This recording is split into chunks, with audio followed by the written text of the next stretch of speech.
Now, joining me live in NC Continental Prime this evening to discuss this is Achike Chude, a public affairs analyst. Good evening to you and thanks for joining us, Achike. Yeah, good evening, Gbenga. Thanks for inviting me. Now, let's start by looking at the CV of Mr. Charles Soludo. He is the Anambra State governor and an economics professor and former governor of the Central Bank of Nigeria. How would these credentials and his achievements help his administration? Well, obviously, the realm of politics is different from that of an administrator or governor of the central bank. Obviously, he achieved a lot as a governor of central bank. He was involved in the capitalization of banks in the country. He has won a lot of awards international when he was the governor of central bank. He's a thoroughbred professional. He is a professor of economics, understands finances and economics, but not so much. He's not so much of a politician, and so he's moving from one terrain where he's actually very familiar with to one, of uncharted waters. So obviously he has to learn the ropes first of all as a politician and as administrator of a state. But he seems to be somebody who understands what he needs to do. He seems to have a vision. When he won the election for the governor of Anambra State, he inaugurated the committee that would draw up a vision for his administration.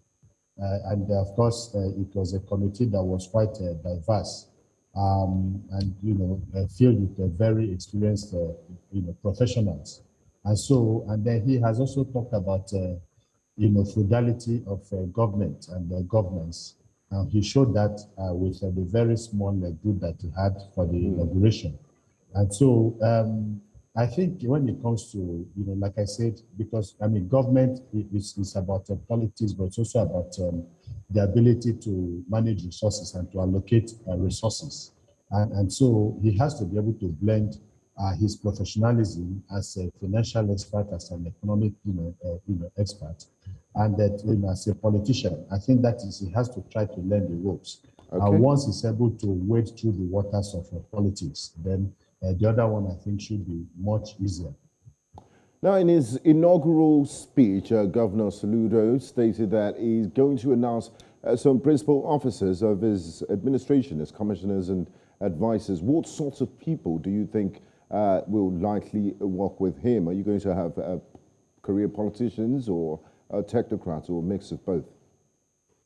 Well, I think Soludo will stand or fall, based on the kind of people he has, around him. He's not going to do the job as, he's only going to appoint people that are going to do the job. So he is going to supervise virtually every sector of the political economy of Anambra State.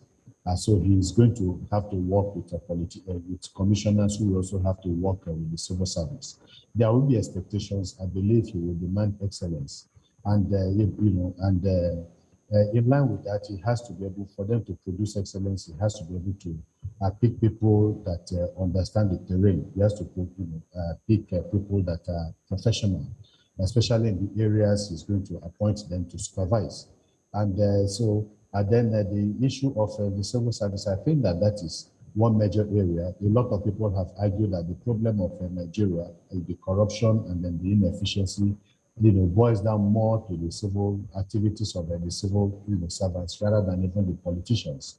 And so he has to be able to wade through that.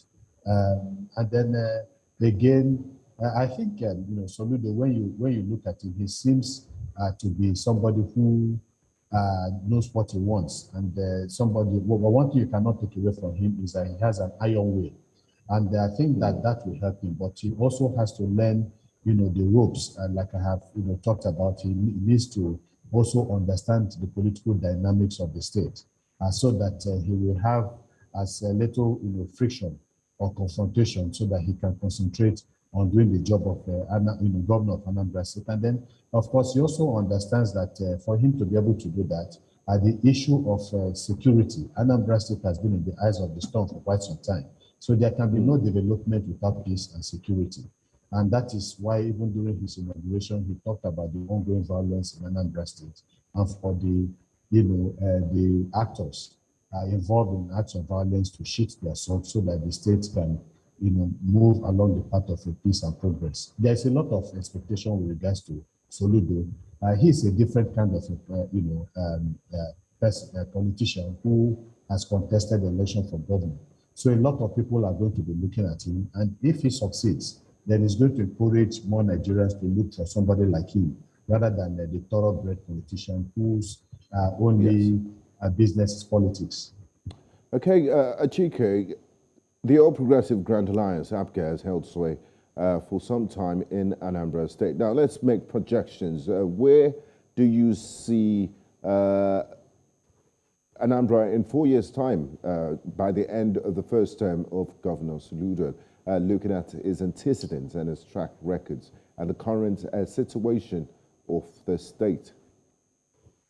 Yeah, well, the kind of crisis of governance and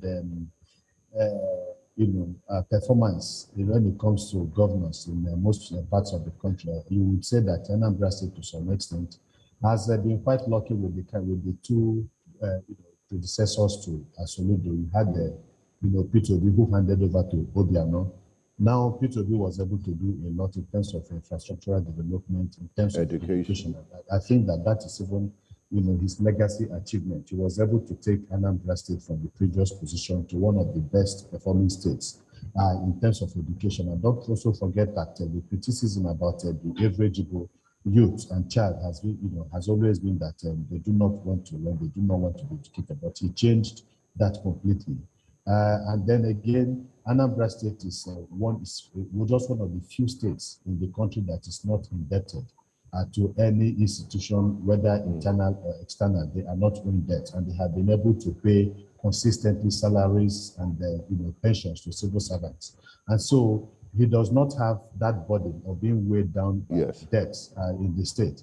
And so he's now expected to use his very wide connections, especially at the international level, to bring in desired investment to Anambra State and ensure that he keeps on talking about the productive ability of the people of Anambra State. So we hope that under his tenure, that we're going to see a lot more of that. He has been quite encouraged by what Inosi has been doing in Anambra State and has promised that every vehicle that will be purchased in Anambra State will be purchased from the indigenous vehicle manufacturer from Anambra State, that is Inosi Motors. That in a way will go a very long way in encouraging indigenous investors and manufacturers. And then there are so many other places. Nnewi, Igbo are also hubs of manufacturing and productive activities. So he's expected to do a lot in that area. And then generally infrastructure is also expected to try and build on the successes of his predecessors. Thank you very much, Achike Chude, for your analysis and time. We do appreciate it. Thank you very much.